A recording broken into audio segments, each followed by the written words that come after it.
তার আমার এক আত্মীয় আছে খুব আল্লাহ, আমার জীবনে এত আল্লাহ আমি দেখিনি, কিন্তু ওনার চোখ দিয়ে পানি ঝরে।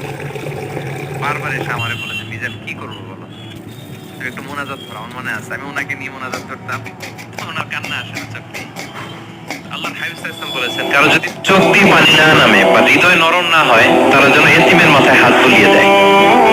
এক সাহাবী এসে বলেন, ইয়া রাসূলুল্লাহ, আমার হৃদয়টা বড় শক্ত, হৃদয় নরম হয় না। রাসূল সাল্লাল্লাহু আলাইহি ওয়াসাল্লাম বললেন, তাই?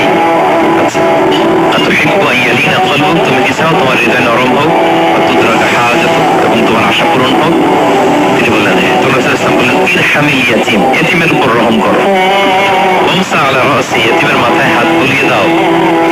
ওয়া আত'ইমহু মিন তুআমিক, তোমার খাবার এতিমকে খাওয়াও। তালিনু কলবুক, তোমার অন্তর নরম হবে। তুদরাকা হাজাতুক, তোমার ইচ্ছা পূরণ হবে। বাংলাদেশে তো অনেক অরফেনেজ আছে, অনাথ আশ্রম, ওখানে যাবেন, সুযোগ হলে একদিন যে একটু লাঞ্চ করলেন ওদের সাথে বসে, ডিনার করলেন, একসাথে খেলেন, ওদের মাথায় হাত বুলিয়ে দিলেন, সাধ্য মতো কিছু উপহার হাতে তুলে দিলেন, আপনার ইচ্ছা পূরণ হবে আর আপনার হৃদয় নরম হবে। কিন্তু তার বিপরীতে আমরা সমাজে কি দেখি, এতিমের মাথায় হাত বুলানো তো দূরের কথা, এতিমের সম্পদও খেয়ে ফেলে অনেকে। হ্যাঁ, এরকম আছে না? এতিমের সম্পদ দেদারসে গিলতেছে।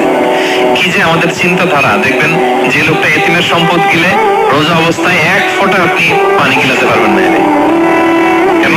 হারাম। কিন্তু ওইদিকে ভাতিজার সম্পদ গিলতেছে দেদারসে। আল্লাহ বলেন, এটা ভাতিজার সম্পদ না, এটা তুমি জাহান্নামের আগুন পেটে ঢুকাচ্ছ, দিয়ে পানি নামে না। বারবার এসে আমারে বলে যে, মিজান কি করবো বলো, তুমি একটু মোনাজাত ধরো। আমার মনে আছে আমি ওনাকে নিয়ে মোনাজাত করতাম, তো ওনার কান্না আসে না চোখ দিয়ে। আল্লাহর হাবিব সাল্লাল্লাহু আলাইহি ওয়াসাল্লাম বলেছেন, কারো যদি চোখ দিয়ে পানি না নামে বা হৃদয় নরম না হয়, তারা যেন এতিমের মাথায় হাত বুলিয়ে দেয়। এক সাহাবী এসে বলেন, ইয়া রাসূলুল্লাহ, আমার হৃদয়টা বড় শক্ত, হৃদয় নরম হয় না। রাসূল সাল্লাল্লাহু আলাইহি ওয়াসাল্লাম বললেন, তাই? আচ্ছা, আতুহিব্বু আন ইয়ালিনা কলবুক, তুমি কি চাও তোমার হৃদয় নরম হোক, ওয়া তুদরাকা হাজাতুক, এবং তোমার আশা পূরণ হোক? তিনি বললেন, হ্যাঁ। তো রাসূল সাল্লাল্লাহু আলাইহি ওয়াসাল্লাম বললেন, ইরহামিল ইয়াতীম, এতিমের উপর রহম করো। ওয়ামসা আলা রাসি, এতিমের মাথায় হাত বুলিয়ে দাও। ওয়া আত'ইমহু মিন তুআমিক, তোমার খাবার এতিমকে খাওয়াও।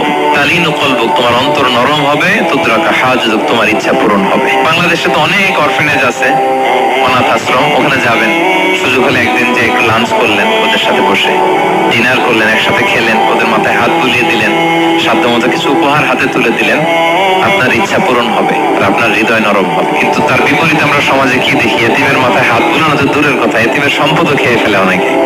হ্যাঁ, এরকম আছে না? এতিমের সম্পদ দেদারসে গিলতেছে। কি যে আমাদের চিন্তাধারা! দেখবেন, যে লোকটা এতিমের সম্পদ গিলে, রোজা অবস্থায় এক ফোঁটা আপনি পানি গিলাতে পারবেন না,